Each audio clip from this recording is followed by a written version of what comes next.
You are looking at Julian's pronunciation guide, where we look at how to pronounce better some of the most mispronounced words in the world, like this other curious word. But how do you say what you're looking for today?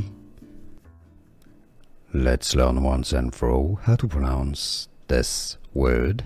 Also, the acronym, it stands for different things, has different meaning. District attorney, for example, also direction artistique or artistic direction. In Russian, Slavic languages, it means yes. So, pronounced as da or da.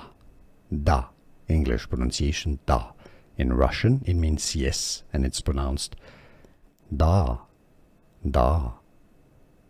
In slang, it also means da. And it means the. And that's the pronunciation as da.